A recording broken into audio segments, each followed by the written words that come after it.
నా పాపకి పాలు ఇవ్వకుండా నేను ఇంటి దగ్గర పాపను ఉంచేసి నేను నియోనేటల్ అంటే అప్పుడే పుట్టిన పిల్లలకి సేవ చేయడానికి నేను జాబ్కి వెళ్ళాను సార్. అక్కడ ఒక పాప తల్లి చనిపోయి వార్మర్లో ఉంది. బేబీ వెయిట్ చాలా తక్కువ ఉంది. ఆ పాపకి తల్లిపాలు చాలా అవసరం.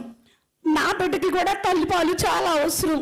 కానీ నా బిడ్డ ఇంటి దగ్గర ఉంది, ఇక్కడ నా బిడ్డకి తల్లి లేదు. అప్పుడు నేనేం చేశానంటే, పెద్దలు అయితే పాలు ఎక్కువైపోయినప్పుడమ్మా పిండి పారబోసేయాలి, లేదా దానివల్ల జ్వరం వస్తుంది, ఇవన్నీ చెప్తారు. నేను అది ఆలోచించి నా పాలు వేస్ట్ అవ్వకూడదని ఒక రూమ్కి వెళ్ళి ఆ డబ్బాలోకి ఆ పాలన్నీ పిండి ఈ బిడ్డకి నేను పట్టించేదాన్ని సార్. అలాగా నెల రోజులు ఆ బిడ్డ ఐసీయూలో ఉన్నప్పుడు నెల రోజులు నేను పాలు పట్టాను సార్. ఇప్పుడు నా బిడ్డను చూసినప్పుడు నాకు ఆ బిడ్డ కూడా గుర్తొస్తుంది.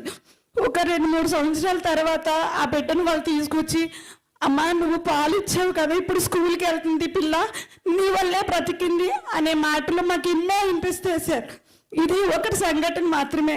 ఇలా మా జీవితాన్ని దారిపోస్తూ మేము రేపో ఎల్లుండో రెగ్యులర్ అవుతాము అనుకున్నప్పుడు మాకు ఎటువంటి ఉద్యోగ భద్రత లేకుండా ఈరోజు మేము చనిపోయామంటే మా కుటుంబానికి భద్రత లేదు సార్. ఎందుకంటే క్యాన్సర్ వచ్చి కీమోథెరపీ పెట్టించుకుంటూ ఆ మర్నాడు వెళ్ళి ఉద్యోగం చేస్తున్న నా సహోదరులు ఎంతో మంది ఉన్నారు సార్.